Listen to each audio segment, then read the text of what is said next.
10 మంది ఇళ్లలో పాచి పనిచేసేటటువంటి ఒక ఆమె కొడుకు నాకు ఈ మోడల్ ఫోన్ కావాలమ్మా, మా ఫ్రెండ్స్ అందరూ కొనుక్కున్నారు, నాకు ఖచ్చితంగా ఫోన్ కావాల్సిందే అని మారం చేస్తూ ఉంటే మనకి ఎక్కడి నుంచి వస్తుందమ్మా ఫోన్, అంత రేటు గల ఫోన్ మనకి ఎక్కడి నుంచి వస్తాయి డబ్బులు అంటే, కాదు కూడదమ్మా నాకు కావాల్సిందే అని గోల్ చేస్తూ ఉంటే ఆమె కష్టపడి దాచుకున్నటువంటి డబ్బులన్నీ తీసి మొబైల్ షాప్ వెళ్తుంది ఫోన్ కొనాలని చెప్పేసి.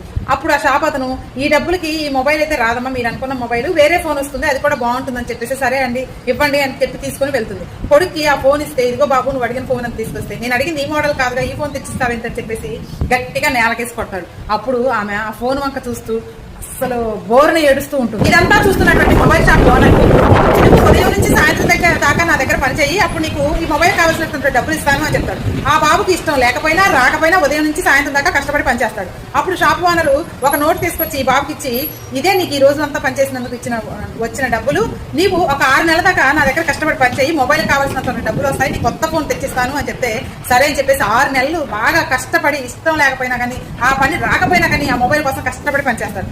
లాస్ట్ రోజుల్లో నీకు ఇది కొత్త మొబైల్ పనిచేసినందుకు అని చెప్పేసి ఒక ఫోన్ తీసుకొచ్చేస్తాడు. ఆ బాబు ఆ ఫోన్ సరిగ్గా చూసి చూడగలిగే ఆ షాప్ ఓనరు ఆ మొబైల్ తీసుకొని గట్టిగా నేలకేసి కొడతాడు. అప్పుడు ఆ బాబు అసలు విపరీతంగా ఏడుస్తాడు. నేను ఏంటి సార్ అలా విసిరేస్తారు, నేను 6 నెలలు కష్టపడి పనిచేసిన డబ్బులతో తీసుకున్న ఫోన్ సార్ అని చెప్పేసి బోరని ఏడుస్తూ ఉంటే, నీ తల్లి కూడా అలాగే కష్టపడి పనిచేసిన డబ్బులతోనే నీకు మొబైల్ తెచ్చిచ్చింది కదా, నువ్వు అలా విసిరేస్తే ఆమె ఎంత బాధపడుతుంది ఇప్పుడు అర్థమైందా, బాధపడుకో, అది డమ్మీ ఫోన్, నీకు ఒరిజినల్ ఫోన్ నా డబ్బులతో నేను కొనిచ్చేస్తానని చెప్పేసి కొత్త మొబైల్ తీసుకొచ్చేస్తాడు. ఈ తల్లిదండ్రులు పడే కష్టాన్ని అర్థం చేసుకో అని చెప్పేసి ఆ బాబుకు బుద్ధి చెప్తాడు. అలాగే ఇప్పుడున్న పిల్లలు మనం వస్తువు అడగగానే ఇచ్చేస్తే వాళ్ళకి అసలు విలువ తెలియట్లేదు. మనం వస్తువు ఇవ్వటం గొప్ప కాదు, దాని విలువ తెలిసేలా చేసి ఇవ్వడం గొప్ప. ఆ షాపకం చేసిన కరెక్టో కాదో కామెంట్ సెక్షన్ లో తెలియజేయండి.